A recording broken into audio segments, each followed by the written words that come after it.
Bonjour, précieux toi. Merci de m'accorder un petit peu de ton temps. On se connaît peut-être, peut-être pas.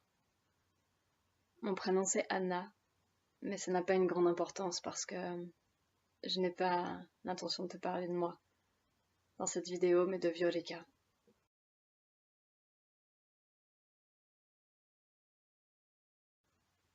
Violeka, c'est un ange rome que j'ai rencontré dans la rue il y a 1 an et demi à peu près. Elle faisait la mendicité dans le métro.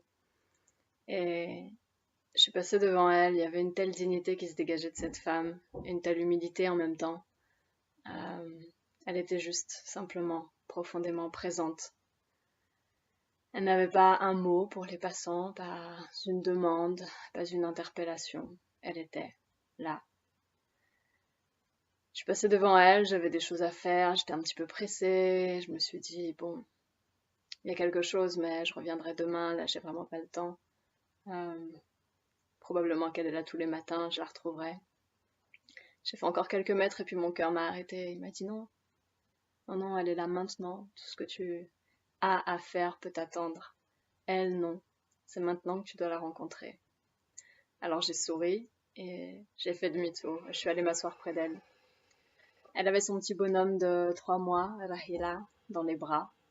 Et Martha, sa petite fille, qui avait 4 ans et demi à l'époque, qui courait un petit peu partout. Et elle m'a raconté son histoire. Elle m'a raconté qu'elle vivait ici, à Montreuil, depuis une dizaine d'années, qu'elle faisait des allers-retours avec la Roumanie, que c'était difficile. Elle m'a raconté son quotidien. Et très vite, on a fini dans les bras l'une de l'autre, très émue, en larmes, une vraie reconnaissance de cœur, de sœur. Martha, qui donc jouait autour de nous, a eu besoin de faire pipi. Alors, Viorica m'a regardée et elle m'a demandé si je pouvais prendre soin de Rahila, de son bébé, pendant qu'elle allait emmener Martha se soulager quelque part. Et là, j'ai été bouleversée. J'ai revu le Sénégal où j'ai passé beaucoup de temps.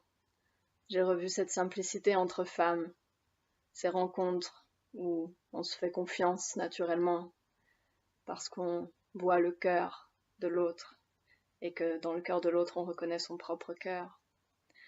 Et ça m'a tellement touchée. Elle me connaissait depuis 15 minutes, une demi-heure, je sais pas combien de temps on avait passé à parler toutes les deux. Tellement touchée qu'elle me confie son enfant, comme ça, son précieux. Alors je lui ai dit oui, bien sûr, et elle allait le poser dans la poussette à côté, et je lui ai demandé si je pouvais plutôt le prendre dans mes bras pour le câliner pendant qu'elle accompagnait Martha. J'avais interrompu une grossesse quelques semaines auparavant, et avoir ce petit bonhomme dans les bras, c'était doux pour moi. Et là, c'est elle qui a été bouleversée. C'est elle qui a été bouleversée que plutôt que de surveiller son enfant de loin dans la poussette, juste veiller à sa sécurité, j'ai envie de prendre soin de lui, j'ai envie de lui faire du bien. Alors on a pleuré encore, toutes les deux, beaucoup. Voilà comment on s'est rencontrés avec Violika. Hum, Pendant l'année et demie qui a suivi, j'étais pas très souvent sur la région parisienne, mais chaque fois que j'y revenais, je revenais vers elle, vers Florine, son mari, et j'essayais de les aider du mieux que je pouvais dans les différentes démarches d'insertion, d'intégration, des mots qui veulent pas dire grand-chose. Alors on a tout repris à zéro.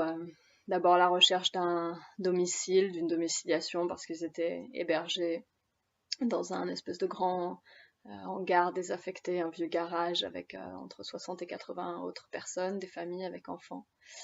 Ils vivaient là depuis 4 ans, tolérés par la mairie, dans une pièce qui faisait, je sais pas, peut-être 12 ou 15 mètres carrés, qui leur servait de chambre, de cuisine, de salle à manger, de douche, de tout.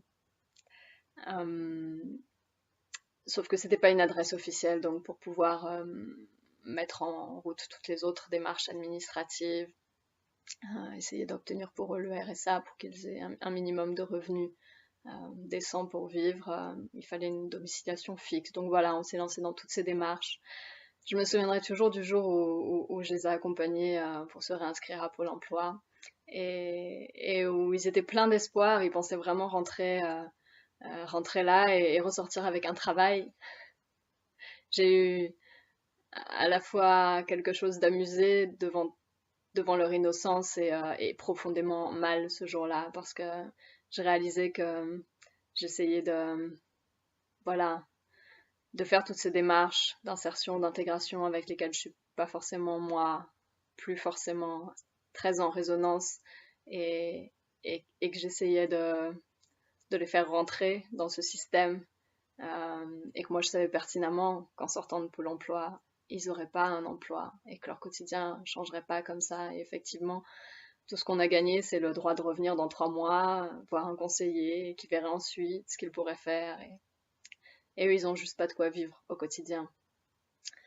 Alors ce décalage, je l'ai, je crois, profondément réalisé ce jour-là. Ça m'a amusé aussi beaucoup parce que quand la dame qui nous a reçus, charmante, nous demandait ce qu'ils savaient faire, peut-être qu'ils avaient des diplômes dans leur pays, des qualifications.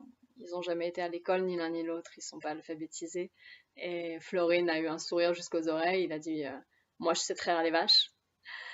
Il savait ce qu'il sait faire en Roumanie, ce qu'il faisait en Roumanie, c'était élever du bétail et Violika, à chaque fois qu'elle me parlait de son jardin, planter ses légumes, récolter, ça lui manquait tellement. Ce jour-là, justement, juste après Pôle emploi, donc il y a quelque chose qui commençait voilà, à se poser des questions à l'intérieur de moi, mais c'était pas encore très clair. Et juste après Pôle emploi, donc on est passé par le jardin de chez ma maman. Et j'étais toute heureuse. Le matin, j'avais vu que la première courge qu'on avait plantée était prête à ramasser. Elle était énorme, elle était, je sais pas, comme ça. Je fais ça pour que ça rentre dans l'écran, mais elle était probablement plus grosse, hein, comme ça. Et j'étais toute contente, je m'étais dit waouh, génial, on va passer à la maison et puis je lui offrirai cette courge aujourd'hui, c'est symbolique, ce sera juste un repas, peut-être deux, une grande marmite de soupe, mais c'est le premier légume du jardin et puis il est sain celui-là et voilà, aujourd'hui elle aura pas à se préoccuper de ce qu'elle mettra dans les assiettes de ses enfants. Et donc on a fait escale à la maison et j'ai cueilli cette courge et je la lui ai offerte. Et avec le cœur, voilà, le cœur, il y avait mon cœur dans la courge, tout vibrant. Et elle m'a regardée très embêtée et dans son français chantant, plein d'accent de la Roumanie, elle m'a répondu non, je suis désolée, j'en veux pas, je peux pas. Alors j'étais toute intriguée. Et comment tu peux pas ma courge? Mais qu'est-ce qu'elle a ma courge? C'est la première courge du jardin, je te l'offre. Et pour moi ça représente tellement et tu refuses mon cadeau. Et je comprenais pas. Et elle m'a dit, tu sais, j'ai pas été habituée à ça par ma maman depuis que je suis petite. J'ai jamais mangé ça et du coup, bah, je le cuisine pas. Elle osait presque pas me dire, j'aime pas ça. Et je crois qu'à l'intérieur de moi, à ce moment-là, j'ai compris. J'ai éclaté de rire. J'ai éclaté de rire face à ma réaction, face à ce qui se passait en moi, de me sentir rejetée parce qu'elle voulait pas ma courge et puis de pas comprendre. Et ça me semblait tellement évident que cette courge allait lui faire plaisir que. Et puis j'ai réalisé qu'aider quelqu'un, c'est pas lui donner ce que je crois être le meilleur pour lui. Et que parfois il croit être aussi le meilleur pour lui. C'est arrivé à trouver cet espace suffisamment grand dans mon cœur pour vraiment entendre ce que son cœur à lui veut.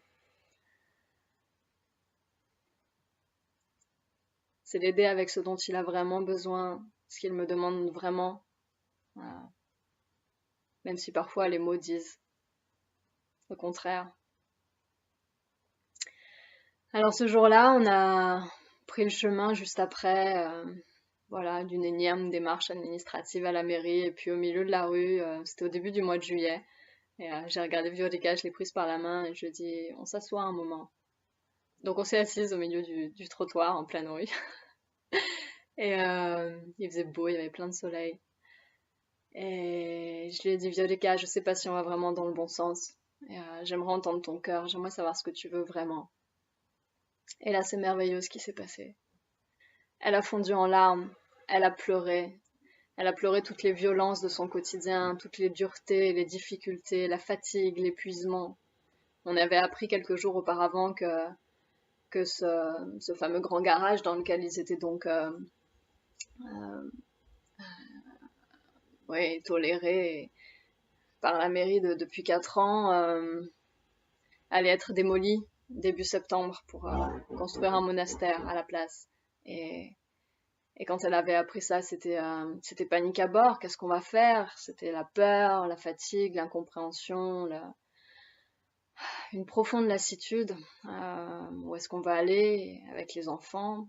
Ils ont 3 enfants, Darius qui a 14 ans, Martha donc qui maintenant a 6 ans et Rahila qui aura 2 ans le 25 décembre, un petit Jésus.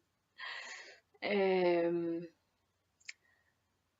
voilà, donc elle m'a partagé tout ça, elle m'a partagé les difficultés, les souffrances au quotidien. Euh, je me souviens d'un moment où on s'était rendus toutes les deux à un cours, à la rencontre d'une femme qui offrait des cours de français, d'alphabétisation pour les migrants, une femme merveilleuse, Evelyne Génico. Et ce jour-là, quand j'avais rejoint Violica, elle avait le visage mais bouleversé, avec une profonde tristesse, quelque chose de très difficile qui s'était passé. Et elle prenait sur elle rentrait ses larmes, elle disait rien et elle s'autorisait pas à craquer. Et finalement, pendant la rencontre avec Evelyne, ça a lâché. Et elle a pu nous dire que dans la journée, donc elle mendiait tous les matins dans le métro, souvent avec Alahila qui était trop petit pour rester loin d'elle puisqu'il prend encore le sein. Et, et que du coup des agents de la sûreté de la RATP l'avaient voilà, plus ou moins molestée pour qu'elle s'en aille, qu'elle avait essayé d'expliquer qu'elle faisait rien de mal et qu'elle était juste là pour essayer voilà, avec la générosité des gens, d'avoir un peu d'argent pour simplement nourrir ses enfants. Et, et ils l'ont menacée, alors je pense que peut-être elle n'a pas tout compris, mais ils lui ont parlé de mettre Rahila à la crèche, et elle a cru qu'on allait lui prendre son enfant, et elle avait eu vraiment, vraiment une peur, mais une peur panique de mère, et elle osait plus retourner dans le métro, du coup c'était dramatique pour elle, parce que c'était sa seule source de revenus, de rentrée d'argent. Je me suis souvent assise avec elle dans le métro et voilà, je voyais les réactions des gens. Il y avait des gens merveilleux qui passaient, lui déposer des croissants, ce qu'il venait d'acheter. Une dame qui avait un ananas dans son sac, elle a laissé l'ananas. C'est très beau tout ça, des encouragements et puis des pièces. Mais elle recevait aussi beaucoup la peur des gens, beaucoup les commentaires, voilà, de cœur qui étaient lourds de jugement, fermés, discrimination. Je me souviens de Martha qui jouait dans les couloirs et d'une dame qui était passée en disant mais enfin, mais vous êtes irresponsable, n'avez pas peur, on va la kidnapper, vous la laissez sans surveillance. Martha, c'était juste son terrain de jeu, elle n'était pas perdue. Pour elle, c'était une petite fille de 4 ans, 5 ans. C'était son quotidien, pour elle c'était normal d'être dans le métro et elle jouait comme elle aurait joué n'importe où ailleurs. Donc voilà, elle a pu déposer tout ça ce jour-là. Elle a déposé aussi un jour où Darius, donc son grand garçon, était dans le métro avec elle et avait, pareil, là je crois que c'était les forces de l'ordre, la police qui était intervenue pour les faire sortir du métro et Darius avait essayé d'expliquer en français qu'ils faisaient rien de mal, encore une fois, qu'ils essayaient juste d'avoir un peu d'argent, qu'ils pouvaient pas trouver de travail et qu'ils avaient rien à manger sinon. Et, et apparemment, voilà, ça s'était assez mal passé et un policier avait sorti une bombe lacrymogène et avait gazé Darius. Euh, je te partage ça, j'ai des frissons. Ce que j'admire chez Violica, c'est que quand elle raconte tout ça, il n'y a jamais une once de colère en elle. Moi, plusieurs fois, j'ai senti la colère en moi, j'ai senti de l'injustice, j'ai senti un profond sentiment d'incompréhension, mais d'incompréhension en colère, Pourquoi est-ce que c'est comme ça qu'on n'accueille pas les gens? Qu'est-ce qui se passe? Qu'est-ce que c'est ce tel aveuglement, cette telle ignorance de pas reconnaître notre humanité? Mais c'est pas moi qui vis tout ça. C'est son quotidien à elle, et elle, quand elle en parle, il y a juste une profonde tristesse. Euh, et en même temps, quelque part, de la compassion. Elle arrive à dire, c'est juste que les gens ont le cœur fermé. Ils ont pas bon cœur. Elle me le remue profond, moi, le cœur, cette femme, vraiment. Euh, c'est une rencontre gracieuse. Alors voilà, excuse-moi, je me perds un peu ou pas, dans ce que j'étais venue te dire ici.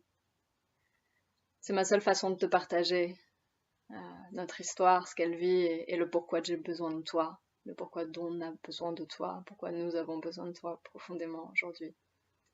Euh, Pardon si c'est un peu long, mais c'est difficile de résumer 1 an et demi de rencontres et de vie aussi belle, aussi intensive, en quelques mots. Donc ce jour-là, voilà, on était sur ce trottoir et, et une fois qu'elle a eu vidé tout ça, toute cette peine emmagasinée, cette souffrance depuis des mois et des mois et des mois, des années, elle a pu enfin dire qu'elle voulait rentrer. En fait, c'est Darius qui a été l'élément déclencheur de ça, quand donc au début de l'été, on a appris pour l'expulsion euh, quasi imminente du lieu où il vivait. Darius a dit que lui rentrait en Roumanie et qu'il reviendrait pas, qu'il voulait aller au collège, qu'il voulait apprendre, qu'il voulait retourner à l'école, qu'il voulait se faire des copains, qu'il voulait trouver un métier plus tard et je crois qu'il était en train de réaliser dans son début d'adolescence que l'avenir qui se dessinait pour lui allait pas être beaucoup plus rose que celui de ses parents, que celui de sa famille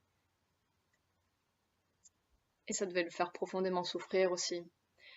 Ici à Montreuil, il n'était pas scolarisé depuis plusieurs années, comme il faisait souvent la navette pour retourner voir toute leur famille qui était restée en Roumanie, leurs proches, la grand-mère, les oncles, les tantes, leur cœur.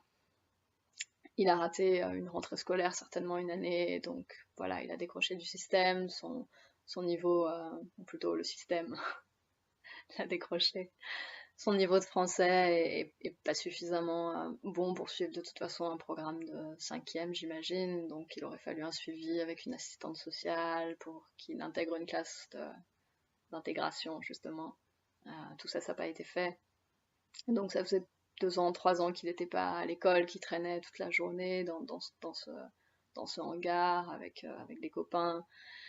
Euh, voilà. Et quand Viorica a senti que bah, son fils allait rester en Roumanie, elle restait là, que Florine, donc son mari, bah, lui s'inquiétait pour sa maman qui a des problèmes de cœur, qui est en Roumanie, et qui est une vieille dame, et avec la peur que bah, elle soit plus là pour très longtemps, s'est dit qu'il allait peut-être partir avec son fils aussi, donc pour Viorica c'était sa famille qui était en train d'exploser. Et ça c'est juste pas possible, parce que sa famille, Viorica, c'est tout ce qu'elle a. Donc quand tout ça, ça a été dit, posé, entendu, et qu'elle m'a dit mais on voit juste pas comment ça peut être viable en Roumanie. Je lui ai dit bah écoute, on va réfléchir. Et de là c'est allé très très vite. Quand elle a senti qu'un nouveau possible s'ouvrait, elle m'a partagé qu'en fait pas très loin de chez sa belle-mère justement il y avait une maison à vendre qu'il pouvait acheter pour 10 000 euros.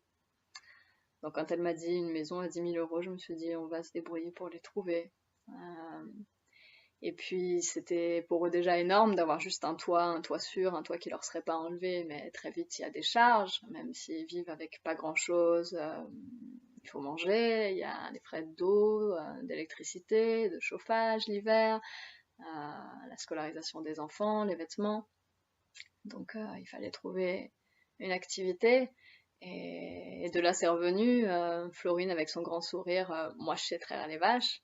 Je lui ai demandé, ok, est-ce qu'il y a du terrain autour de cette maison? Elle m'a dit, bah oui, oui, oui, il y a un énorme terrain. Justement, si on peut vivre là-bas, moi, je pourrais recommencer à planter mes légumes, aller les vendre au marché. J'ai dit, ok. Donc, un grand jardin, un potager, et ça coûte combien une vache en Roumanie? 100 euros. Ok.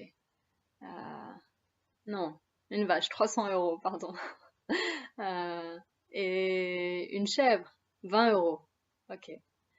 Depuis, j'ai appris qu'une chèvre ici, c'est 100 euros, je crois, ou 200 euros. Euh, voilà, les écarts de prix étaient juste incroyables. Et donc, je faisais des petits calculs rapides dans ma tête et je lui ai demandé est-ce qu'avec 3 ou 4 vaches pour commencer, et puis un petit troupeau de chèvres, ça irait. Elle m'a sauté dans les bras, elle avait les yeux comme des soleils. Euh, on se faisait des câlins entre deux mots, elle était à nouveau lumineuse, radieuse. Et, et elle me disait, mais oui, ce serait juste merveilleux. Avec ça, je ferais le lait, les fromages, j'irais les vendre au marché tous les jours. Avec ça, on va s'en sortir. Donc de là émanait, ok, pas compliqué, une enveloppe de 12 000 euros pour donc acheter cette maison et avoir ces quelques chèvres et 3 ou 4 vaches pour commencer. Et puis un tout petit peu de trésorerie. Voilà, le temps que ça s'installe. Alors j'ai commencé une collecte, très simplement, il y a quelques semaines, sur Internet, directement sur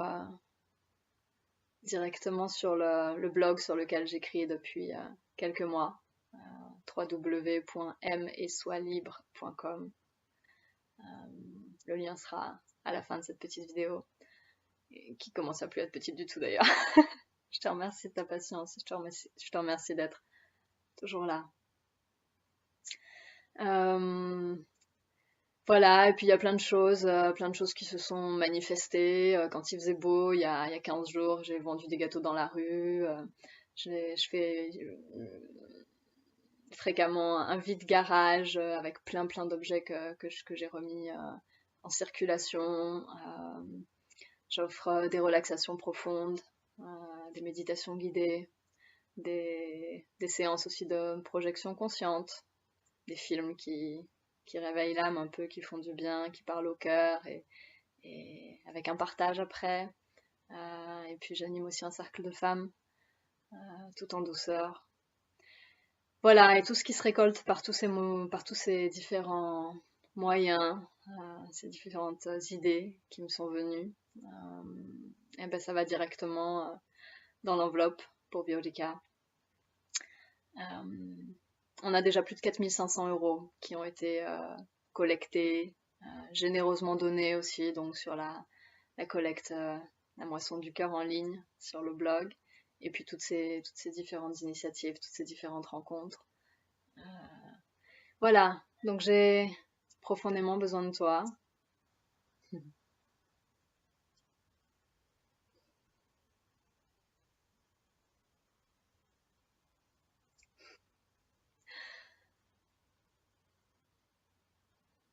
Un petit colibri que je suis, je fais ma part, mais je peux pas la faire sans toi. Alors, si cette histoire a résonné dans ton cœur, si tout ça t'a touché, j'ai croisé un très joli proverbe il n'y a pas longtemps qui disait personne ne peut aider tout le monde. Et c'est vrai, il y a, il y a juste besoin d'aide à chaque instant, pour chacun, tout le temps. Il y a de la misère partout. C'est très difficile en ce moment. Personne ne peut aider tout le monde, mais chacun peut aider quelqu'un. C'est la mission que la vie m'a confiée ces temps-ci. Et j'ai l'air d'être celle qui donne peut-être, celle qui aide. Mais si tu savais comme cette femme et cette famille me donnent et m'aident profondément à ouvrir mon cœur, à aimer plus largement, à être dans la gratitude et l'humilité. Ce don-là, ça n'a pas de prix, ça n'a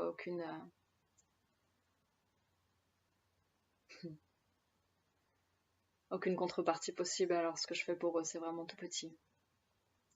Et j'ai besoin de toi. Voilà, il y a donc une collecte en ligne. J'ai pas fait de collecte officielle sur un site de crowdfunding pour ce projet. Je l'avais fait pour un clip que j'ai tourné il y a 3 ans, de musique, de mes chansons, parce que ça résonnait, parce qu'il y avait une relation avec les fans, et voilà, ça faisait sens. Sur ce projet-là, pour moi, ça n'a pas résonné parce que déjà les frais de commission sont assez élevés, entre 5 à 10%. Donc sur une somme de 12 000 euros, bah, ça fait 1 000 euros de frais de commission. 1 000 euros, c'est 3 vaches. Je préfère largement qu'ils aient 3 vaches de plus plutôt que de donner 1 000 euros à une start-up, aussi chouette soit-elle. Je pense que tu le comprendras aisément. Et puis il y avait voilà ce principe de contrepartie quand on fait les campagnes de crowdfunding. Euh, Sur ce projet-là, ça résonnait pas parce que pour moi, la contrepartie quand tu donnes, c'est de donner. C'est de voir à quel point tu reçois, toi, en donnant. Et j'avais envie aussi qu'on s'offre ça, qu'on s'offre de réaliser à quel point c'est pour ça qu'on est là, être vraiment présent et faire de notre mieux, faire ce qu'on peut les uns pour les autres. Et de voir à quel point on reçoit nous-mêmes quand on est dans le don, quand on est dans la générosité. Et puis, il y a un truc qui pour moi est clair, c'est qu'il y a une telle, pour le coup, une telle générosité, un tel accueil dans cette famille. Et tous les gens qui auront participé à pouvoir leur offrir un toit, s'ils ont envie d'aller passer une semaine en Roumanie, je le sais, seront plus que bienvenus et accueillis comme des membres de la famille, d'autres frères, d'autres sœurs humains. Donc voilà, ça me semblait suffisant comme contrepartie. Et juste comme ça. J'espère que j'ai rien oublié. J'en sais rien. Cette vidéo sera pas retouchée. Voilà, elle est de mon cœur au tien. Euh, Merci de m'avoir suivi jusque-là. Si, si tu as envie de nous soutenir, ma gratitude pour toi est sans fond. Il n'y a pas de petits dons. Aujourd'hui, j'attends de l'univers encore 7500 euros. Il y a mon piano qui est en vente pour 1500 euros. S'il part, ça fera un bel envol aussi, une jolie bouffée d'espoir. Voilà, 750 personnes qui donnent 10 euros en 3 jours. Je m'envole et Violica a un toit. La moitié qui en donne 20, c'est pareil. Si chacun fait un petit geste, un petit don, ou un peu plus gros si les moyens le permettent et que ça fait sens pour le cœur, ça peut vraiment aller très vite. Et ils en ont besoin. Donc, on est aujourd'hui le 19 octobre, je crois. Voilà, je me donne jusqu'au 10 novembre, grand maximum, pour pouvoir leur ramener cette enveloppe. Pour le moment, ils sont hébergés, donc ils sont retournés en Roumanie quand on a ce projet qui s'est manifesté. Ça devenait juste très clair que les enfants devaient pouvoir faire leur rentrée en Roumanie cette année et pas la rater. Donc Darius est rentré au collège le 15 septembre et Martha, à 6 ans, a fait sa rentrée en primaire aussi. Et ils sont ravis, ravis, ravis. Donc voilà, pour le moment ils sont hébergés dans de la famille et ça va commencer à devenir assez pressant. Et puis l'hiver en Roumanie c'est pas chaud non plus, donc je présume que les conditions vont commencer à être un peu difficiles. On est en lien au téléphone régulièrement. Le 5 novembre même, ce serait bien. Ça nous laisse 15 jours, allez, 15 jours, 3 semaines. J'ai confiance en toi, j'ai confiance en la vie. Je remercie infiniment ton cœur et